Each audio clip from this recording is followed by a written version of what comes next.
অস্ত্র আর জোর করে আওয়ামী লীগের ক্ষমতা আঁকড়ে থাকার বিরুদ্ধে ছাত্র জনতার ঐতিহাসিক প্রতিরোধ সফলতার মুখ দেখে গত 5 আগস্ট।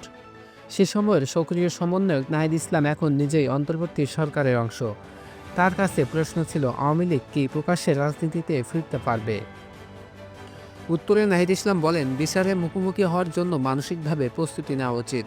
বাংলাদেশ থেকে আওয়ামী লীগের অধ্যায় শেষ হয়ে গিয়েছে বলে মনে করে এই প্রজন্ম। এখন বিচারের মধ্য দিয়ে আসলে সমাজে রিকনসিলিয়েশনটা হওয়া সম্ভব। ভবিষ্যৎ রাজনীতিতে আওয়ামী লীগের মূল্যায়ন কীভাবে হবে জানতে চাইলে এই সরকারের তথ্য উপদেষ্টা বলেন, আওয়ামী লীগ দলটাই সবসময় মিথ্যের উপর টিকে ছিল। তাদের প্রধান অস্ত্র ছিল প্রোপাগান্ডা। আওয়ামী লীগ তো পরাজিত হয়ে গেছে।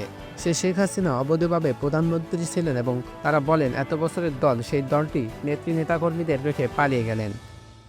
এদিকে প্রতিদিনই ষড়যন্ত্র হচ্ছে দেশের বিরুদ্ধে, ছড়ানো হচ্ছে নানা প্রোপাগান্ডা। এর বিপরীতে ঢাল ছাত্র জনতার ঐক্য আর এতদিনের বঞ্চিত রাজনৈতিক দলগুলোর নব উদ্যম। এই অবস্থায় ঐক্যে ধরে রাখা চ্যালেঞ্জ মোকাবেলা করা হচ্ছে কিভাবে?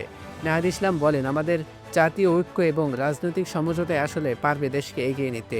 সে ঐক্য যদি ব্যাহত হয় তাহলে সেটাই বড় চ্যালেঞ্জ। ঐক্য বিনষ্ট করতে নানা পক্ষ কাজ করছে। সরকার থেকে বের হওয়ার পর তারা সেই জিনিসগুলোকে ব্যবহার করছে, অপতথ্য ছড়াচ্ছে, প্রোপাগান্ডা করছে। আমরা সেই জায়গায় সত্যটাকে তুলে ধরতে চাই। গণমাধ্যমগুলোর ক্ষেত্রে আমরা সেই সহায়তা চেয়েছি।